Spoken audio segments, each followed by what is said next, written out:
ശ്രീമദ് ഭഗവത്ഗീത ധ്യാനം. നാരായണം നമസ്കൃത്യ നരം ചൈവ നരോത്തമം ദേവീം സരസ്വതീം വ്യാസം തതോ ജയമുദീരയേത്. നഷ്ടപ്രായേഷു ഭദ്രേഷു നിത്യം ഭാഗവത സേവയാ ഭഗവതേ ഉത്തമശ്ലോകേ ഭക്തിർഭവതി നൈഷ്ടകീ.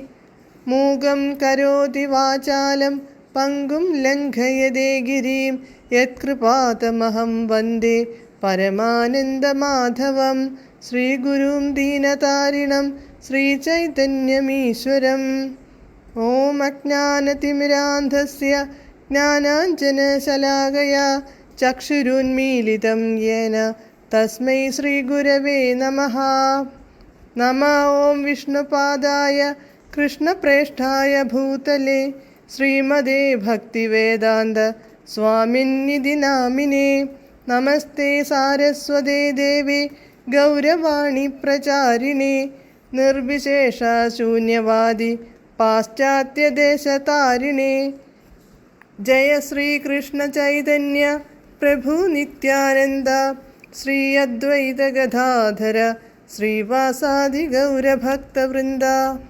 ഹരേ കൃഷ്ണ കൃഷ്ണ കൃഷ്ണ ഹരേ ഹരേ, ഹരേ രാമ രാമ രാമ ഹരേ ഹരേ. ഹരേ കൃഷ്ണ കൃഷ്ണ കൃഷ്ണ ഹരേ ഹരേ, ഹരേ രാമ രാമ രാമ ഹരേ ഹരേ. ഹരേ കൃഷ്ണ കൃഷ്ണ ഹരേ ഹരേ, ഹരേ രാമ രാമ ഹരേ ഹരേ. ഭഗവത്ഗീത യഥാരൂപം. അധ്യായം 10. വിഭൂതിയോഗം. ശ്ലോകം 17, പേജ് നമ്പർ 551. കഥം വിദ്യാമഹം യോഗിം സ്ത്വാം സദാ പരിചിന്തയൻ കേഷു കേഷു ച ഭാവേഷു ചിന്ത്യോസി ഭഗവൻ മയാ. പദാനുപദം. യോഗിൻ, ഹേ യോഗിൻ. അഹം, ഞാൻ. കഥം, എങ്ങനെ. എങ്ങനെയുള്ള വിഭൂതികളെ കൊണ്ട്. സദാ, എല്ലായ്പ്പോഴും. പരിചിന്തയൻ, പരിചിന്തിച്ചുകൊണ്ട്. ത്വാം, അങ്ങയെ. വിദ്യാം, അറിയും. കേഷു കേഷു, ഏതേത്. ഭാവേഷു ച, ഭാവങ്ങളിലും. ഭഗവൻ, അല്ലയോ ഭഗവാൻ. മയാ, എന്നാൽ, എന്നെക്കൊണ്ട്.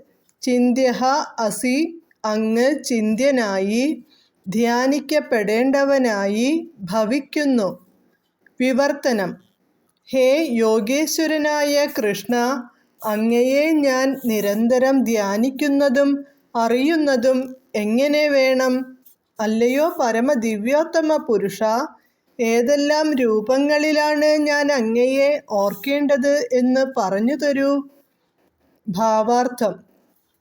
മുൻ അധ്യായത്തിൽ പറഞ്ഞിട്ടുള്ളതുപോലെ പരമദിവ്യോത്തമ പുരുഷൻ തൻ്റെ യോഗമായയാൽ മൂടപ്പെട്ടിരിക്കുന്നു.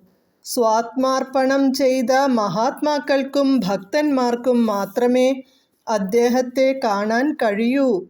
തൻ്റെ സുഹൃത്ത് പരമപുരുഷനാണെന്ന് അർജുനനിപ്പോൾ ബോധമുദിച്ചു കഴിഞ്ഞു.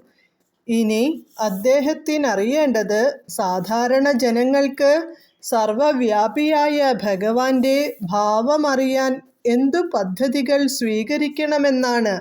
നിരീശ്വരരും ആസുര സ്വഭാവികളുമായവർക്ക് കൃഷ്ണനെക്കുറിച്ചറിവില്ല.